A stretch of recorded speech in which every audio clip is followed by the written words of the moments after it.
illegal alien issue was taken care of, and we kept those people out of this country, and the ones that came in here to work with their green cards, if we had a system that could be worked on, I'm sure that if they're going to work here, that they had to pay for insurance, I think that that would also help reduce the cost. And thank you for being here. Right over there. I have a daughter that's 39 years old that's down in Merritt here in Fargo fighting cancer for 3.5 years, and she has the best plan wherever that gentleman is from Blue Cross Blue Shield, but she's fast approaching $2 million. What is she going to do when she gets to $2 million? Are we going to euthanize her? You know, I don't believe in that. I believe that we need a public option. I think that if we give people a chance, the congressmen and the legislators look at this thing, they're going to come up with something. I also believe that we talk about the government involvement. People here, you take your Social Security check, and you know what? If you didn't have Social Security last year, you wouldn't have much money to live on, because it would have all been gone with all the bankruptcies of these big corporations. But we always talk about too much government involvement. Social Security's done a heck of a job. Medicare's done a heck of a job. And I don't think it matters if we have some more government involvement. We can't get along in life without government involvement. Thank you.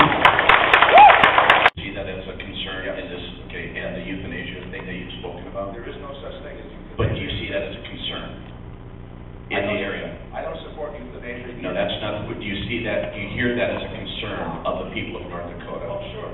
Okay. So There is here's no my such question. thing, but it's a concern. Right.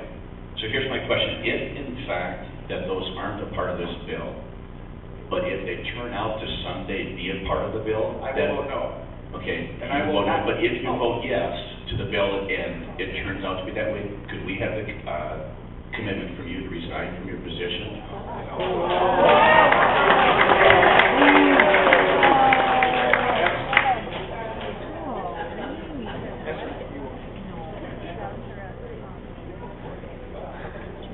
My name is Larry Vanderhoff, and it's not so much what's in the bill, it's what's not in the bill that's concerning a lot of people. Right. It turns out that they've tried putting amendments in there prohibiting rationing. There's nothing in there that says about rationing. That is a problem too. Just because it's not in there doesn't mean they're not going to do it. They struck down 3 amendments trying to prohibit rationing, and they struck them down. And when it comes to abortion, abortion's not in there. But abortion is considered a medical procedure. So if there's nothing in there prohibiting it, it's going to happen. The Hyde Amendment is the law. This will override the Hyde Amendment. This does not override the Hyde Amendment. Yes, it will. Yes, it will. All right. Why is it then that they've taken and had 9 amendments to prohibit abortion, and they've all been shot down? If it's not mentioned, it's going to become a procedure, and it's going to get covered. Same as euthanasia. It's not mentioned, but it will become considered a procedure over in Europe places. It's going to become a procedure. Never, ever, ever support a piece of legislation, nor would the United States Senate vote for a piece of legislation that has death panels, euthanasia, PACE. I have all of my career opposed public funding for abortion. I always have. There's not going to be a bill that passes that has public funding for abortion. Yet all of these things have been alleged to be in legislation passed by the House. It's just not the case. So, you know, let's talk about what we think, if any, changes should be made with respect to insurance reform or health issues, and that could be constructive for our country. Are there some that you think could be constructive? Yes, sir.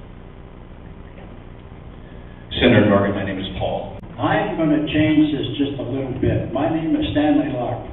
I want you to look at something, Dorgan. We have 7 senior citizens here. We have coffee at this place every morning during the week. If you want to solve problems, just come and visit us. We as high as 17 people here.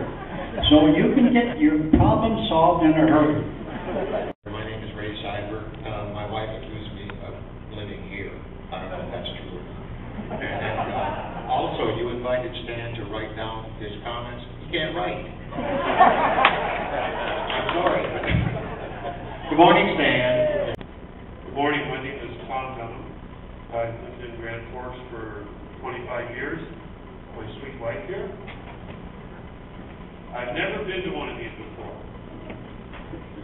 First one, I vote, I read, and I believe I'm a student of our country's history, but this is my first public meeting, had my first rally a couple nights ago. The reason I'm here is this: I'm a father of 7. I expect to be a grandfather someday, and I'm deeply concerned about the direction our government is taking this country.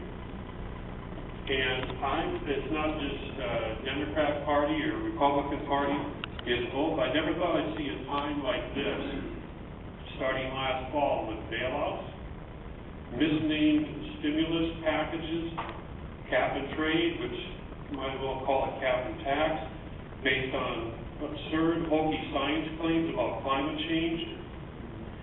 And now the biggest, healthcare reform, which is what's on the tap here, is really socialized medicine. I believe it's guaranteed to adversely affect the quality of my health care, but more importantly, that of my children and my grandchildren. And our government is accumulating deficits. They're going to tax me, my children, and my children's children with no end in sight. And Medicare, in a few short years, it's it's heading towards bankruptcy, and our government is accumulating debt. I cannot imagine any scenarios that government taking on health care is going to do anything different that leaves us in greater debt, greater taxation, and my sincere and respectful advice, Senator Dorgan, is that we just follow the supreme law of our land, the Constitution. Nowhere in the Constitution is Congress granted the authority to overhaul our health care system. If you're wondering how they did it, regulators bragged about not regulating. We paid them all right, but they bragged. They didn't intend to regulate. And now this country's still in a deep hole, a deep recession, the deepest since the Great Depression, trying to pull itself out. And guess what? One of the biggest investment banks announced the other day that nearly 1,000 of their employees got $1 million each in bonuses. Is that unbelievable? So look, had we had a little more effective government regulation, maybe this economy wouldn't have been steered into the ditch in the first place. When the price of gas and oil, when the price of oil went to $147 a barrel last year, and you were paying $4 for gas, do you think that was because that's what the marketplace had in mind for you? The fact is, inventory was up and demand was down, and the price of oil went to $147 a barrel. How about more effective regulation there? Seems to me maybe that